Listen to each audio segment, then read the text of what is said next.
ఎంతో మంచిది. యేసు ప్రభువును స్తుతించుట ఎంతో ఎంతో మంచిది. మహోన్నతుడా నీ నామమును, మహోన్నతుడా నీ నామమును స్తుతించుటయే బహు మంచిది. స్తుతించుటయే బహు మంచిది. హల్లెలూయా హల్లెలూయా హల్లెలూయా హల్లెలూయా. యేసు ప్రభువును స్తుతించుట ఎంతో ఎంతో మంచిది.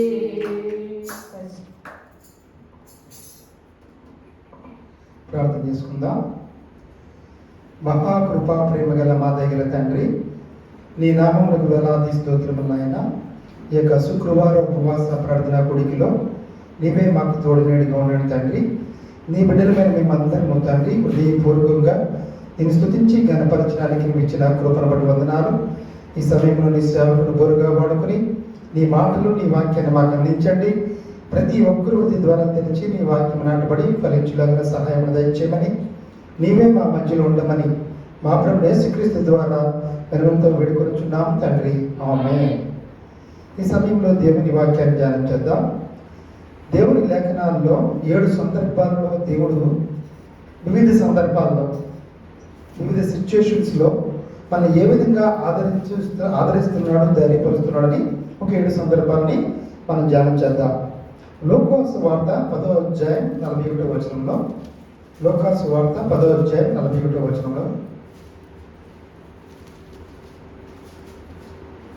అందుకు ప్రభువు, మార్తా మార్తా, నీవు అనేకమైన పనుల గురించి విచారం కలిగి తొందరపడుచున్నావు, కానీ అవసరమైనది ఒక్కటే, మరియు ఉత్తమమైన దాన్ని ఏర్పరచుకొనెను, అది ఆమె యొద్ద నుండి తీసివేయబడదని ఆమెతో చెప్పాను. ఇక్కడ మార్త విచారం కలిగి తొందరపడుతున్నది. ఈరోజు ఒక వ్యక్తి విచారం కలిగి తొందరపడే పరిస్థితుల్లో ప్రెషర్గా ఫీల్ అవుతూ, మెంటల్ ప్రెషర్ ఫీల్ అవుతున్న సందర్భాల్లో, విచారం కలుగుతున్న సందర్భాలలో ఒకటేంటంటే మనకు అనేకమైన పనుల ఒత్తిడి ఎక్కువ అవుతుందనుకోండి, చాలా విషయాలు మర్చిపోతూ ఉంటాం. అర్థమైందండి? మర్చిపోయే కూడా ఎందుకు వస్తూ ఉంటుందంటే నీకు పనుల ఒత్తిడి ఎక్కువ అవుతూ ఉంటుంది. నువ్వు చాలా చాలా విషయాలు కూడా ఆలోచన చేస్తున్నప్పుడు డైలీ దినచర్య చిన్న చిన్న పేరు కూడా మర్చిపోతూ ఉంటాం. ఎందుకంటే వీటి విషయంలో నీకు అంత కాన్సన్ట్రేషన్ అనేది ఉండదు. కాబట్టి విచారం అనేది మనకు ఆర్డర్ ఆఫ్ ప్రయారిటీలో ఏది పెద్ద సమస్య ఉందో ఆ పెద్ద సమస్య గురించి విచారాన్ని, దుఃఖాన్ని కలిగి ఉంటాం. అందుకనే విచారము, దుఃఖము ఎక్కువ పనుల ఒత్తిడి వలన కలుగుతుంది. ఇంకా ప్రసంగిలో ఒక వాక్యం ఉంది, ఎక్కువ పనుల ఒత్తిడి జరిగితే నీకేం జరుగుతుంది ఈ లోకంలో ఫిజికల్గా? అది ఎలాగ వస్తుంది? నైటు స్వప్నాల్లో కూడా వచ్చేస్తాడు. స్వప్నాలు అంటే కళలు. నువ్వు ఎక్కువగా ఏది ఆలోచిస్తూ ఏది దాని గురించి చెప్పుకున్నావో ఆ విషయంలో నీకు స్వప్నాలు వచ్చేయగా, కళలు వచ్చేయగా ఉంటాయి. అంటే ఉదయం అంతా మెంటల్లీ, ఫిజికల్లీ 24/7 దాని విషయంలో నువ్వు ఆలోచించడం వలన కళలు కూడా అయ్యే వచ్చేస్తూ ఉంటాయి. చిన్నపిల్లలకి దీనికి బాగా ఎగ్జాంపుల్. పెద్ద పిల్లల కంటే చిన్నపిల్లలు కలవరిస్తూ ఉంటారు, ఆడుకుని మళ్ళీ కలవరించి అయ్యే మాట్లాడుతూ ఉంటారు, వాళ్ళతో మాట్లాడుతున్నట్టు, పిల్లలతో ఆడుకుంటున్నట్టు. కాబట్టి ఈ రోజున దేవుడు మరొకసారి మనకి జ్ఞాపకం చేసేది ఏంటంటే,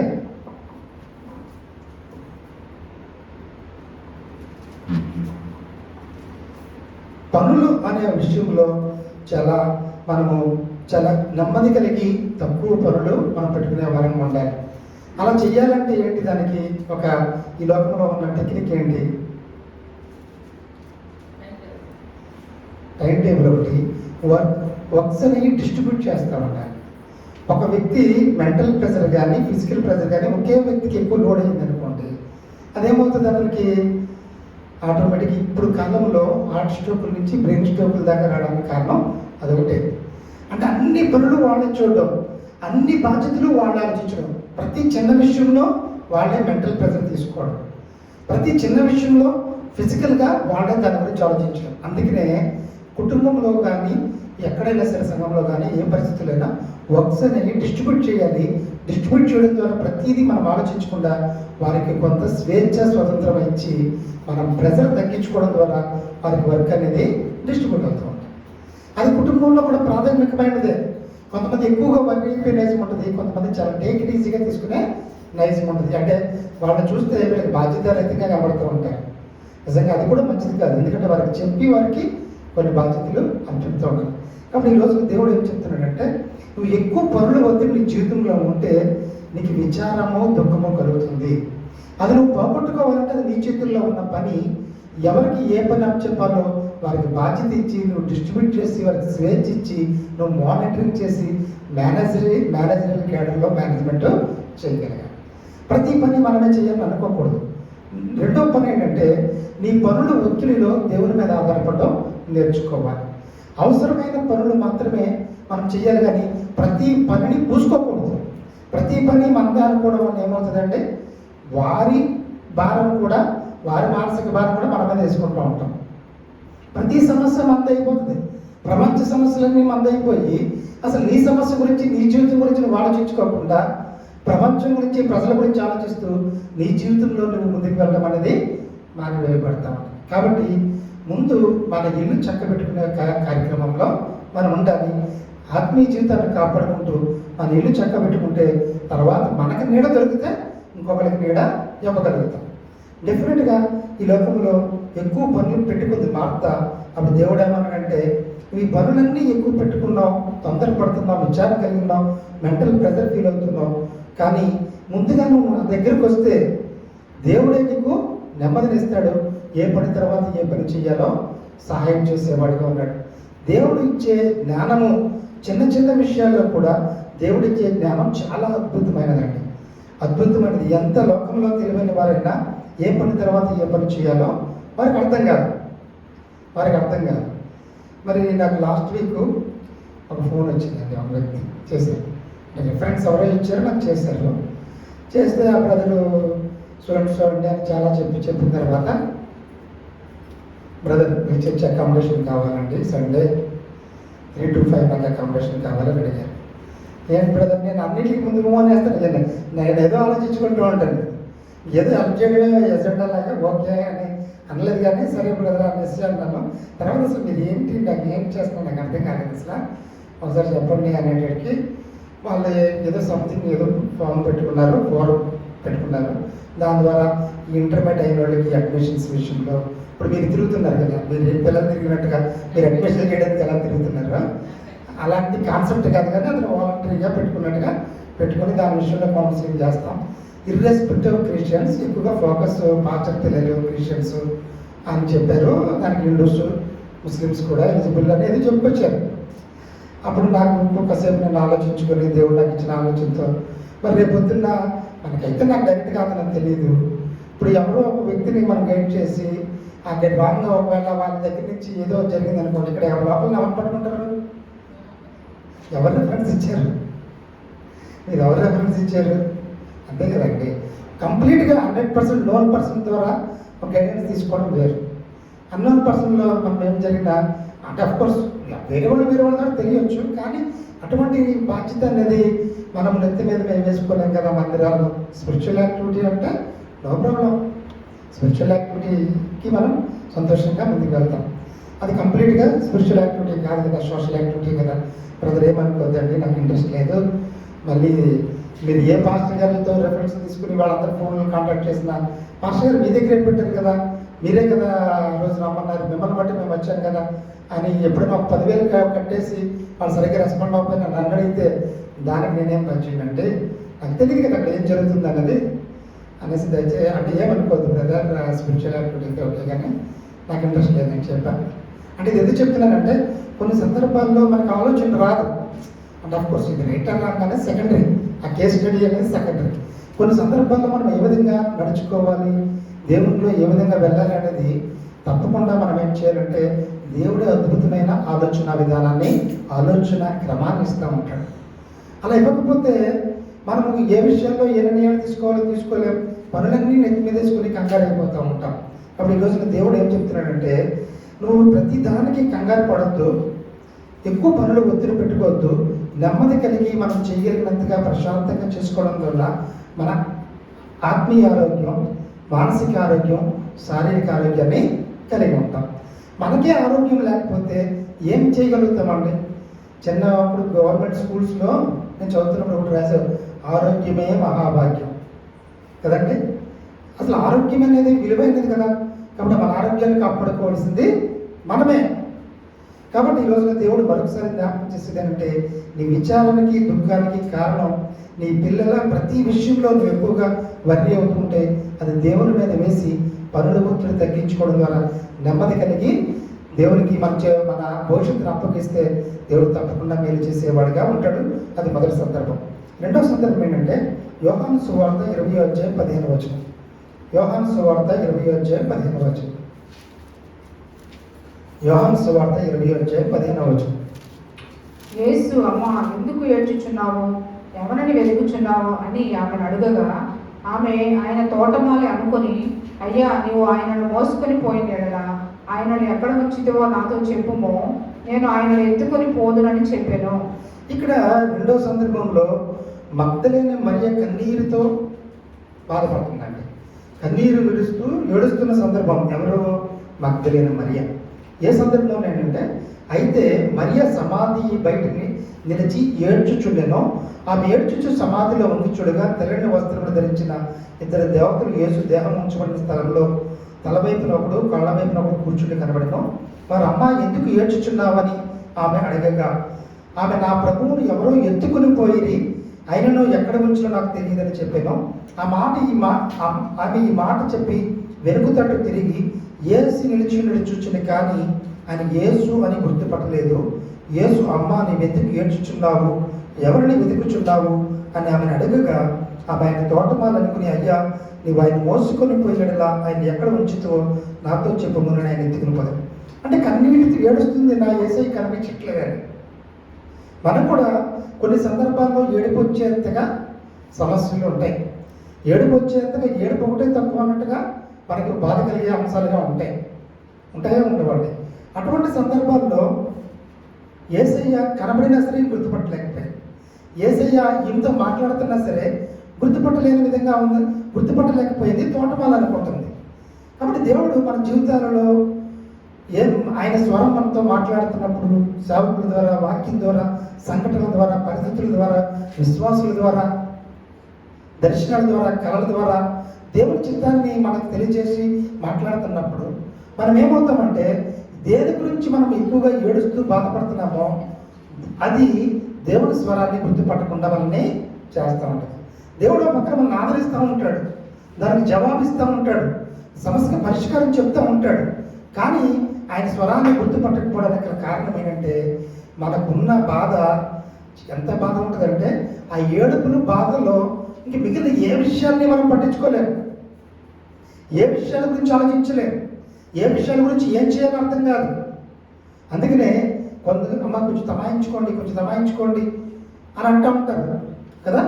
అంటే ఎవరైనా ఏదైనా సహాయం చేయాలన్నా, వాళ్ళ మాటలు వీళ్ళు డాక్టర్ గారు వినాలన్నా, వాళ్ళకి చెప్పింది అర్థం కావాలన్నా ముందు వాళ్ళు నార్మల్ స్టేజ్లోకి రావాలి కదా. నార్మల్ స్టేజ్లోకి రాకుండా అక్కడ పడికి దొరికేస్తున్నారనుకోండి, డాక్టర్ ఎలా ట్రీట్మెంట్ ఇవ్వగలుగుతాడు?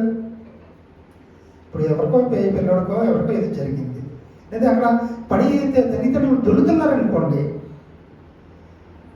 అసలు ముందు మీరు స్టేబుల్ స్టేట్లోకి రండి అంటారా లేదా? అంటారు.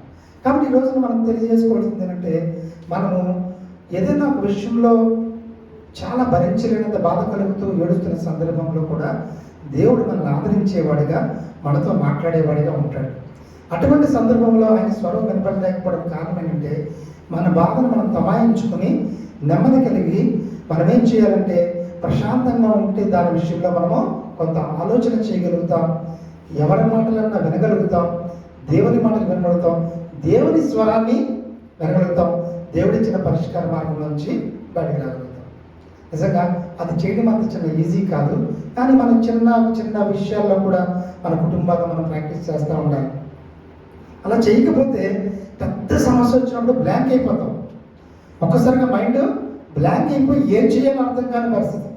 అలాంటి పరిస్థితి రాకముందే ప్రతి విషయంలో మనం ఎంత సమస్య అయినా సరే తమాయించుకునే పరిస్థితి రావాలి. అలా వస్తే తప్పకుండా దేవుని బిడ్డల్ని ఆయన ఆదరిస్తాడు, మాట్లాడతాడు, సమస్యకు పరిష్కారం చూపేవాడిగా ఉన్నాడనే విషయాన్ని దేవుడు జ్ఞాపకం చేస్తున్నాడు. అది రెండో విషయం. మూడో విషయం ఏంటంటే యోహాను సువార్త 16:32 చూడండి. యోహాను సువార్త 16:32లో, ఇదిగో మీలో ప్రతివాడును ఎవరి ఇంటికి వాడు చెదరిపోయి నన్ను ఒంటరిగా విడిచిపెట్టు గడియ వచ్చుచున్నది, వచ్చే ఉన్నది. అయితే తండ్రి నాతో ఉన్నాడు కనుక నేను ఒంటరిగా లేను. కొన్ని సందర్భాల్లో యేసయ్యకు వచ్చిన పరిస్థితే మనకు వస్తూ ఉంటుందండి.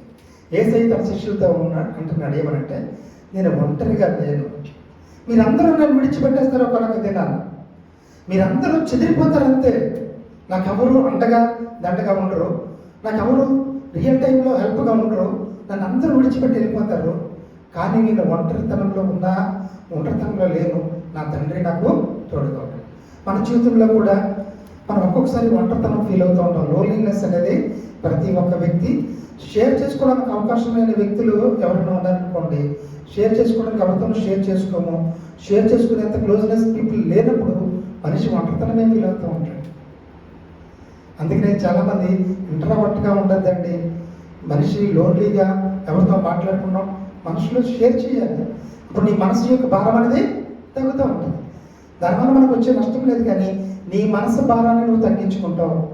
అవతల వ్యక్తులు నెమ్మది కలిగి ఉంటారు కాబట్టి వారికి వచ్చే ఆలోచన సలహా నీకు చెప్పడానికి అవకాశం ఉంది. నీకు రాకపోవచ్చు ఆ టైంలో ఆలోచన, కానీ అవతల వ్యక్తులకి దానికి పరిష్కార మార్గాన్ని చెప్పగలిగే అవకాశం వారికి ఉంటుంది. కాబట్టి దేవుడు మనకు ఒంటరిగా మనం లేము, ఆయన ఎప్పుడు తోడుగా ఉన్నాడనే విషయాన్ని యేసయ్య ఏ విధంగా చెప్తున్నాడో మనం ఆ విషయాన్ని జ్ఞాపకం చేసుకోవాలి. నీ జీవితంలో నీవు, మన బిడ్డలు, మనము ఎప్పుడు ఒంటరివాళ్ళం కాదు. దేవుడు మనకు తోడుగా ఉన్నాడు. ఈ లోకంలో ఒక సందర్భంలో అందరూ ఒంటరివాళ్ళేనండి. ఎవరు ఉంటారు చెప్పండి ఒంటరు కదా. అసలు ఒక రకంగా చెప్పాలంటే తల్లిదండ్రులు ఒంటరివాళ్ళే కదా. అసలు ఆతో ఎవరు మాట్లాడగలుగుతున్నారు? ఎవరు మాట్లాడలేకపోతున్నారు. పిల్లలు ఒకసారి బయటకు వెళ్ళిన తర్వాత వీళ్ళు కూడా కప్పులు ఇద్దరే ఉంటారు. ఒకసారి హాస్టల్స్కి వెళ్ళిపోతే ఎవరు పనులు వద్దుకుంటే ఒంటరిలే, జీవితం అంతా ఒంటరితనమే. కాబట్టి ఒంటరితనంలో కూడా దేవుడు నాకు ఉన్నాడు అనుకున్నప్పుడు దేవునిలో మనం ఆనందించడం నేర్చుకోవాలి. దేవుని స్తుతిస్తూ, దేవుణ్ణి ఆనందిస్తూ, నాకు దేవుడు తోడుగా ఉన్నాడు అనే ధైర్యము మనకి ఎంతో కాన్ఫిడెన్స్ ఇస్తూ ఉంటుంది. స్టూడెంట్ లైఫ్లో కూడా ఒక్కొక్కసారి ఒంటరితనం ఫీల్ అయిపోతూ ఉంటారండి. ఎందుకంటే ఎవరు కెరీర్ వాళ్ళు చూసుకుంటూ ఉంటారు. ఒకవేళ ఒకరు కొన్ని సబ్జెక్టులు బ్యాక్లాగ్స్కి వెళ్ళారు అనుకోండి, ఇతను రాసే సబ్జెక్ట్ అతను రాయడు, అతను రాసే సబ్జెక్ట్ ఇతను రాయడు. ఒకరికి ఎగ్జామ్స్ వెళ్ళిపోతూ ఉంటారు, ఒకరే ఒంటరిగా ఉంటారు, ఫుడ్ ఉండదు, హాస్టల్ ఉండదు. ఇలాంటి సందర్భాలు చాలా వస్తూ ఉంటాయి. వచ్చినప్పుడు ఎవరి కోసం ఎవరు నిలబడరు, ఎవరి కోసం ఎవరు ఉండరు, ఎవరికి వారే నిలబడరు. అలాంటి సందర్భంలో దేవుడు నాకు తోడుగా ఉన్నాడు, నేను ఒంటరిగా లేదు అని మనం నిలబడగలిగితే దేవుడు మనకి ఒక్కడు ఉన్నా సరే ధైర్యాన్ని ఇస్తూ ఉంటాడు.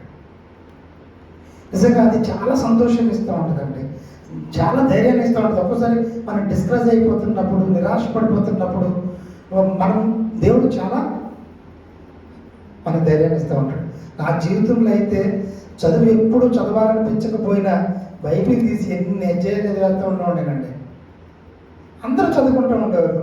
ఒక్కోసారి నాకు ఏదైనా అర్థం కాని టాపిక్ ఉందనుకోండి, ఆ టైంలో ఎవరైతే ఎవరు చెప్తారు, ఎవరు చెప్పరు కూడా, అర్థమవుతున్నా వాళ్ళు చెప్పడానికి టైము స్పెండ్ చేయలేవారు. ఇంకా ఆ టైంలో బైబిల్ తీసుకుని అలా చదువుకుంటూ ఉండేవాడు ప్రశాంతంగా. అలా చదువుకునేవారు, నేను చదువుకున్నాను, పుస్తకాలు వేసుకున్నాను. అప్పుడు నాకు టైంకి దేవుడు ప్రశాంతతని ఇచ్చి మళ్ళీ ఎనర్జీని ఇచ్చేవాడు, మళ్ళీ రిస్టోర్ చేసేవాడు. నాకు చాలా ఎనర్జెటిక్గా అక్కడి నుంచి చాలా ఫాస్ట్గా మొత్తం అంతా ఒకసారిగా గ్రాస్ప్ చేసే కెపాసిటీ ఇచ్చేవాడు. అంటే ఎందుకు చెప్తున్నానంటే దేవుని సన్నిధిలో వాక్యాన్ని చదువుకుంటూ దేవుని సన్నిధిలో గడుపుతూ ఉన్నప్పుడు దేవుడు తప్పకుండా మనకి అటువంటి స్థితిని ఇస్తాడు. రోజు చాలా బాగా చదువుతున్నాడు. ఇక్కడికి వచ్చి నేను నాగేంద్ర కూడా చెప్పాడు, రాష్ట్ర గారికి నెలంతా ఇక్కడే ఉంటే చర్చలో ఉండిపోతానండి, ఇంటికి వెళ్ళట్లేదు. నిజంగా అటువంటి వాతావరణం మా ఇల్లు ఇక్కడ ఉందనుకోండి అవకాశం ఉంటుందా? ఫ్యామిలీస్తో ఉన్నప్పుడు అవకాశం ఉంటుంది జనరల్గా. నిజంగా ఏదో అనుకోకుండా అవకాశం ఉంది కాబట్టి అది కూడా మన చర్చ్ మెంబర్స్కి అయితే మనకి ఇంటరాక్షన్ ఉంటుంది కాబట్టి అవకాశం, అంతే కదండి. ఇది ఎందుకు చెప్తున్నానంటే దేవుని సన్నిధిలో మనకు ఉన్నప్పుడు దేవుడే మనకు కాపుదల, మనం ఒంటరిగా లేము అని అనుకోవాలి.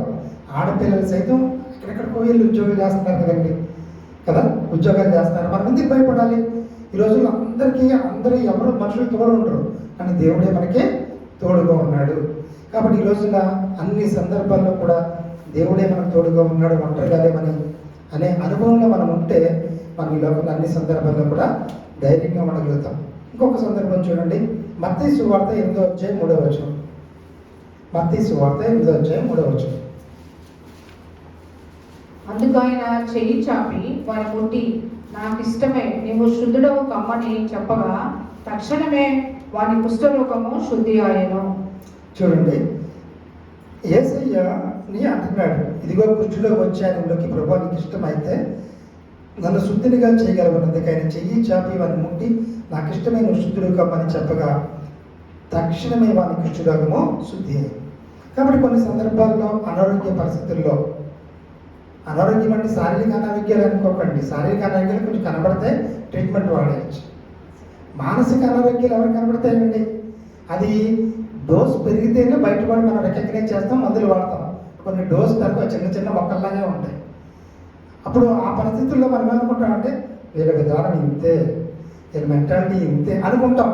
కానీ ప్రతి దాన్ని కూడా వేసే రక్తంలో శారీరక అనారోగ్యాన్ని శుద్ధిపరిచి స్వస్థతనిచ్చేవాడు కాదు, మానసిక అనారోగ్యాన్ని శుద్ధిపరిచి స్వస్థతనిచ్చేవాడుగా ఉన్నాడు.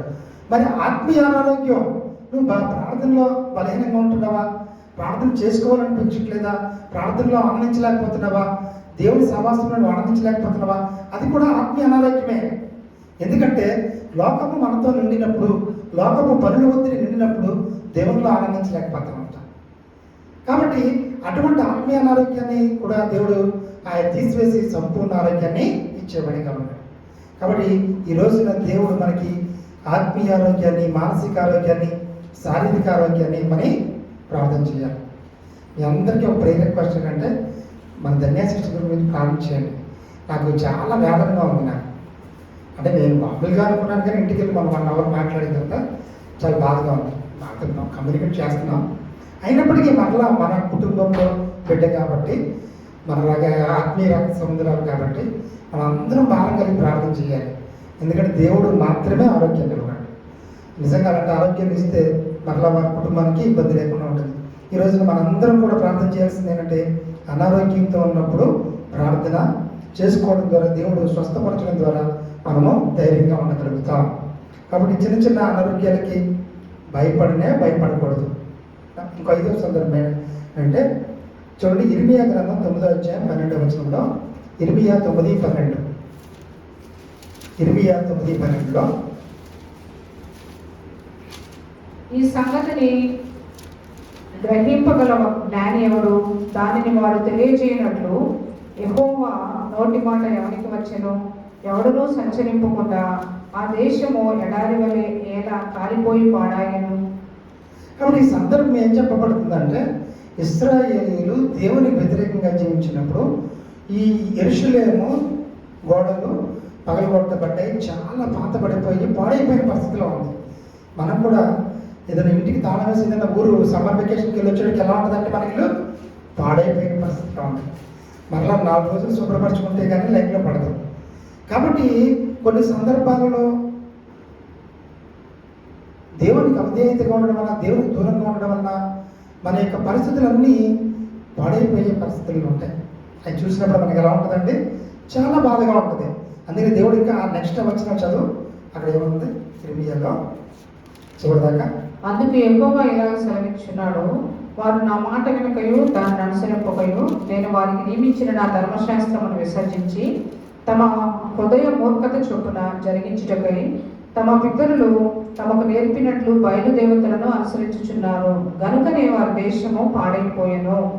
సైన్యములకు అధిపతి ఇశ్రాయేలు దేవుడునకు యెహోవా ఇలాగ సెలవిచ్చుచున్నాడు, నేను ఈ ప్రజలకు చేదు కూరలు తినిపింతును, విషజలము త్రాగింతును. తామైనను తమ పితరులైనను ఎరుగని జనములలోనికి వారిని చెదరగొట్టుదును, వారిని నిర్మూలన చేయ వరకు వారి వెంబడి ఖడ్గమును పంపుదును. సరే, నేను ఈ ప్రజలకు చేదు కూరలు తినిపింతును, విషజలము త్రాగించును, తామైనను తమ పితరులైనను ఎరగని జనంలోనికి వారిని చెదరగొట్టేదను, వారిని నిర్మూలన చేయ వరకు వారి వెంబడి ఖడ్గమును పంపదు. ఇంత పరిస్థితి ఎందుకు వచ్చింది? వాళ్ళు దేవునికి వ్యతిరేకంగా జీవించబట్టి ఇదంతా ప్రదేశం అంతా, దేశమంతా పాడైపోయింది. ఇట్లాంటి పరిస్థితి వచ్చింది. అదే ముందే దేవుని మాట విధేయత చూపితే అలాంటి పరిస్థితులు రావు కదండి. కాబట్టి మనమే ఒక్కొక్కసారి పేదరికంలోకి, నష్టంలోకి, పాడైపోయిన పరిస్థితుల్లోకి మన జీవితాలు నెట్టుకుంటూ ఉంటాం కదండి. కొంతమందికి చిన్న అలవాట్లు అండి. ఒక ఆయన చెప్పారు, పెద్ద ఆయన ఇక్కడ, మా తమ్ముడికి అండి ఏంటి అలవాటు ఉందంట, బెట్టింగో లేకపోతే ఈ షేర్స్ ఏమంటారు కదండి, షేర్స్ దాన్ని ఏమంటారు, స్టాక్స్ అలాంటి ఏయో అవగాహన రాహిత్యంగా లోపలి 2-3 కోట్లు పెట్టించాడంట. అందరు డబ్బులు తీసుకెళ్ళి మొత్తం పోయింది. చూసారండి, అవగాహన రాహిత్యంగా ఒక్కసారిగానే దానికి అయిపోవాలని అలా అవగాహన రాహిత్యం బట్టి మొత్తం అంతా పోగొట్టుకున్నారు. అంటే అది ఎవరికి కారణం? స్వయంకృతాపరాధమే కదా. స్వయంకృతాపరాధం వల్ల మనం జీవితము, మన కుటుంబము అంతా కూడా నష్టం తెచ్చుకున్నాం. కాబట్టి మనం ఏం చేయాలంటే దేవునికి విరుద్ధంగా, వాక్యానికి విరుద్ధంగా మనం లోకంలో ఆశపడే వారంగా ఉండకూడదు. అలా ఉంటే మన కుటుంబాలు పాడైపోయేగా ఉంటాయి, నష్టం తెచ్చుకునే వారంగా ఉంటాం. కాబట్టి ఈరోజు దేవుడు ఏం చెప్తున్నాడంటే, అటువంటి పరిస్థితుల్లో మనం ఒక్కొక్కసారి మరలా వెనక్కి వెళ్ళిపోతాం. అది రికవర్ అవ్వడానికి ఎంత టైం పడుతుందండి? ఏదైనా కష్టపడి సంపాదించుకున్నది ఏదైనా అయిందనుకోండి, ఎంతకాలం పడుతుంది రికవర్ అవ్వడానికి? ఇప్పుడు ఇరాన్ గంభీర మాట్లాడుతుంది, అదంతా ఫెసిలిటీస్ మామూలుగా ప్రజలకు ఇవ్వడానికి ఎంతకాలం పడుతుంది? సామాన్య ప్రజలే కదా నష్టపోయేది. కాబట్టి అనవసరమైన విధంగా మన దేశాన్ని, కుటుంబాన్ని పాడు చేసుకోకుండా దేవునికి ఇష్టమైన బిడ్డలుగా ఉంటే ఉన్న దాంట్లో సంతృప్తికరంగా, క్షేమకరంగా, ఆశీర్వాదకరంగా మనల్ని జీవింపజేసేవాడుగా ఉన్నాడు. ఇంకొకటి చూడండి, యెషయా గ్రంథం 40:29. యెషయా గ్రంథం 40:29. ఐజియా 40:29.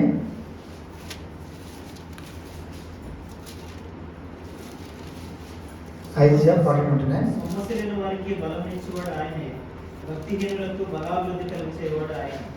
సమస్యలున్న వారికి బలమునిచ్చేవాడు, ఆదరించేవాడు ఆయనే.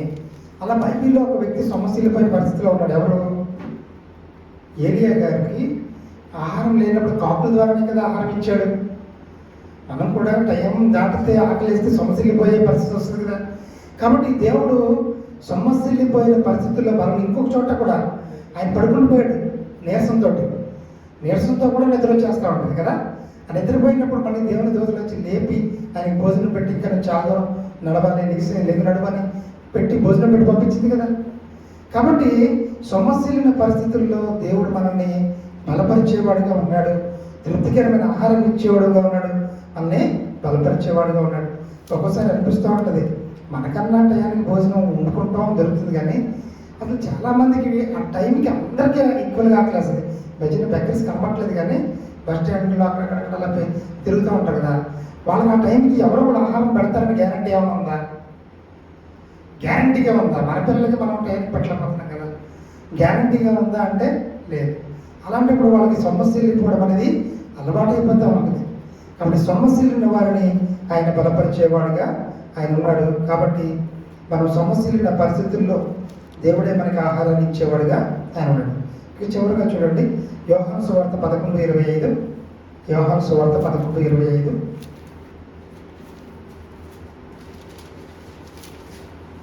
యోహాను సువార్త 11:25లో